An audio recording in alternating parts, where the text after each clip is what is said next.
Hey guys, back another video, and I look weird right now. Hold on, let me turn on a light next to my target. I don't look like I'm cutting another promo.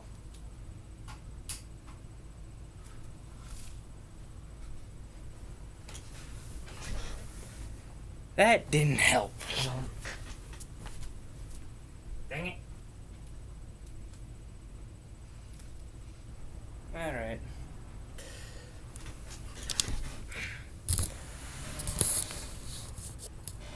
I ain't gonna work tonight. I was thinking recently, about about an hour ago. I've done many videos on WWE, mainly Raw and SmackDown, and NXT. Done videos on AEW, one, and a video on NWA, Power. Then I was thinking there's one company that I really love still to this day that has been skyrocketing, and I haven't talked about it yet. That's Impact Wrestling. I won't lie. I started watching Impact Wrestling when it was still TNA, when it was in what people have called the dark age of Impact Wrestling, when it was run by Hulk Hogan. When I first started, I didn't have a problem with it, because I just saw it as another wrestling company to watch when WWE wasn't on. I also was watching during the beginning of the Aces and Eights, which is one of the best angles TNA ever did. And looking back on it, yeah, they did kind of kill him out kind of stupidly. But here's the thing, Impact is a great company to where you can see it evolving and improving over time. Yes, they had darkness with Hogan and their weird run with GFW as GFW Global Force Impact. Those were weird and uninteresting times. But the last, let's say, 2 years, 2018 to 2020, have been some of Impact's greatest.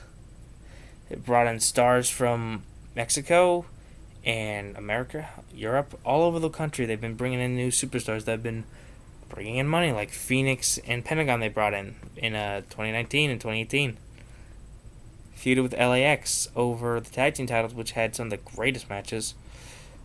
And the thing I really like about either the X division, which helped put Impact on the map, their heavyweight division, their tag division, and their women's division, also called the Knockouts. One thing I love about them is it's never really centered around two people. Like in WWE on 205 Live. I remember when the Cruiserweight title was just dominated with Austin Aries, TJP, and Neville. Like every Cruiserweight match, you'd either have Austin Aries with or Neville in a match. And that's not cool. To always just push the same goddamn people.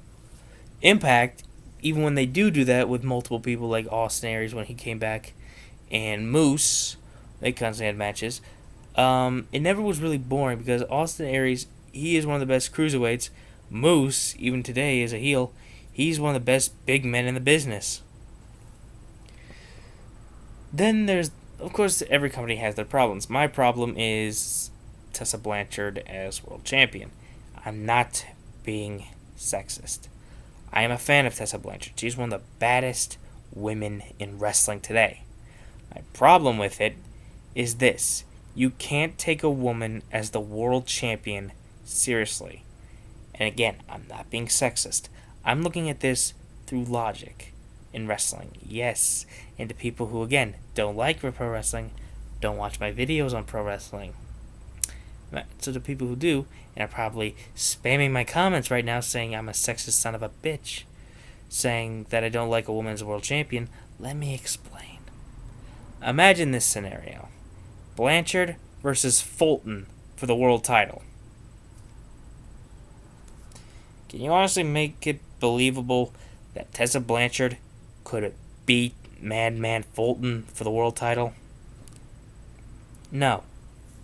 Could you honestly believe that Tessa Blanchard could beat Unbreakable Michael Elgin clean for the world championship? No. There are people she has beaten for the world title, mainly Sami Callihan, which I still have a hard time believing that. Sami, I respect you for doing that match, and I like how you sold it, but man, it's not like she's not like China. You know what I mean? China was believable that she could be a champion in the men's division, which she was. She was the Intercontinental Champion. Tessa, well, she is very athletic. She is very built. She's incredible in the ring. I just can't take... Like, again, put this into perspective. Imagine if somehow Ace Romero, who's 400 pounds, gets a world title shot. Could you honestly see it ever be believable that Tessa Blanchard could hit, like, the Magnum PI or whatever the heck it's called on AC Romero? For those who don't know, the Magnum driver, whatever, the move is a code breaker from the top rope. So someone like Callahan, Jacob Chris, now that he's in cancel culture. Any one of those guys, it could be believable. To a guy like Ace Romero, or any other major big guy in the business, like Moose or something like that, it's not believable. And yes, I know I'm talking about pro wrestling where it's scripted, it's pre-written, they know what's going to happen. But look at it as fans. Can you honestly see a match between Tessa Blanchard and Moose going anywhere other than Moose sparing her and winning the world title? Or Ken Shamrock, Elgin again. It's just, some guys, it is believable. Like guys like Ace Austin, the Christs, that's believable. But guys who are twice her size, it's hard to imagine that. Moving on from the world title, then we have the X Division, which is championed by Willie Mack, who is now let me say this: Willie's a big guy. Where the X Division are not cruiserweights. X Division wrestling is different than cruiserweights.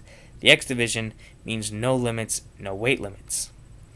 Anyone who's been watching AEW recently has seen that they signed Brian Cage, who is a former Impact World Champion, the way he got a world title shot by winning the X Division title, because they have something called Option C, which was invented by Austin Aries, which is, at a time or place, mainly originally Destination X, the X Division champion at the time can cash in the X Division championship for a world title match.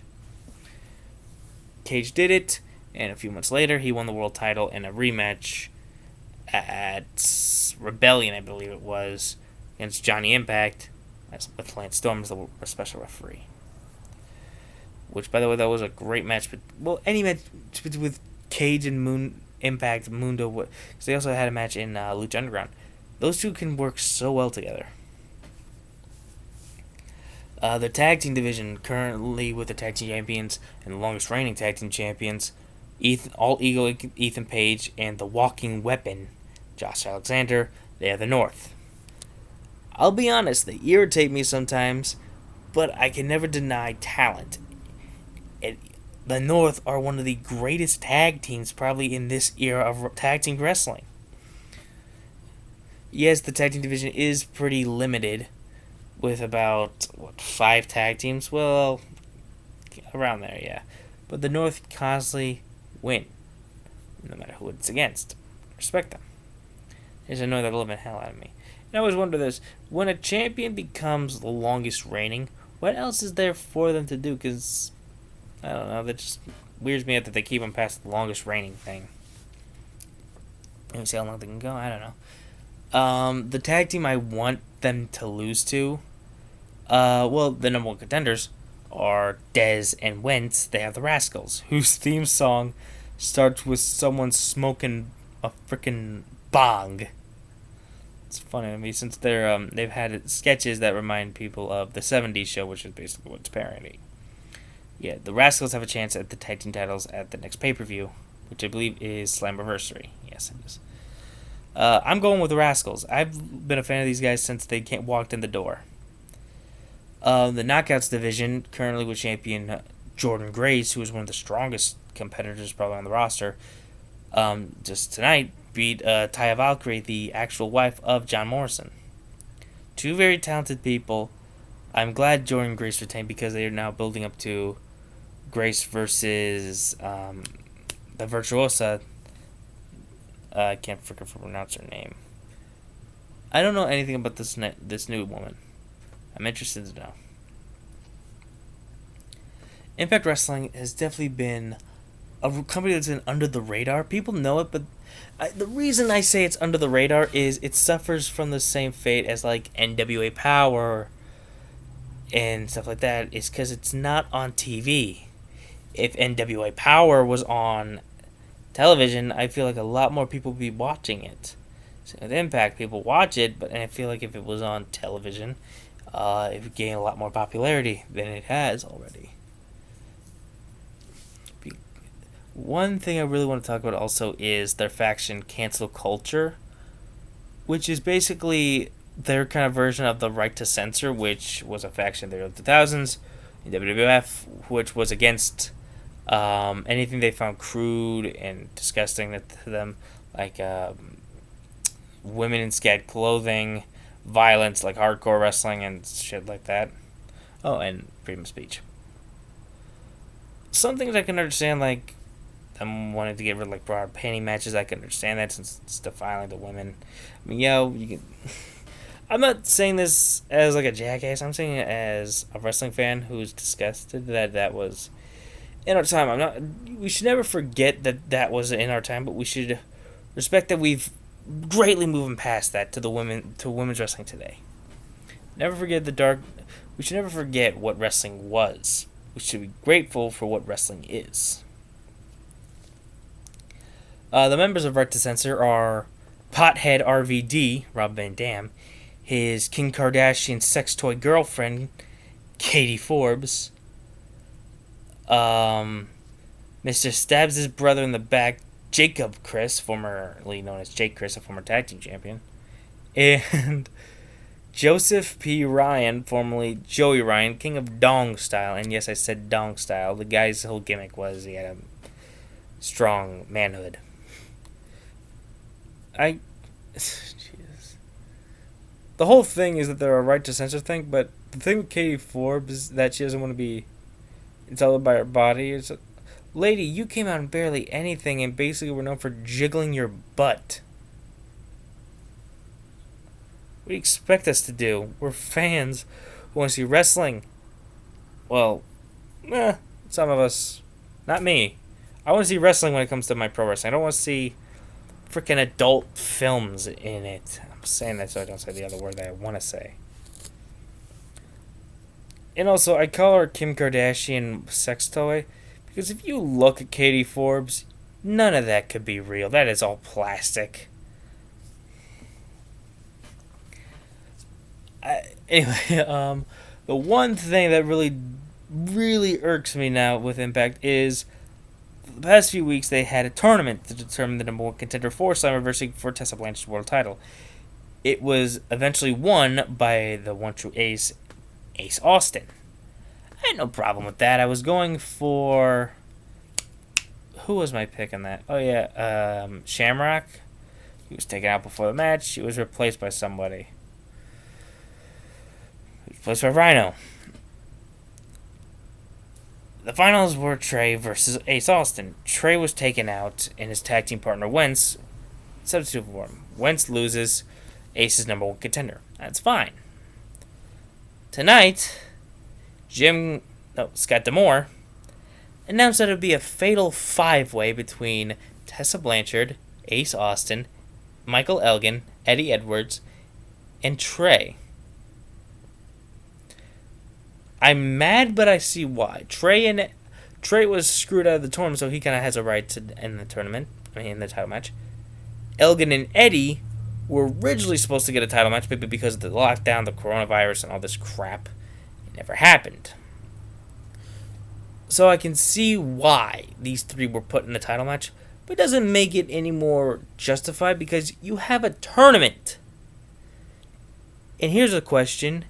If you were going to give Michael Elgin a title shot anyway, why not have him win the tournament? I don't know. Anyway, I really highly suggest Impact Wrestling. It is a great company, great evolution, great talent. See you in the next one. Bye, guys.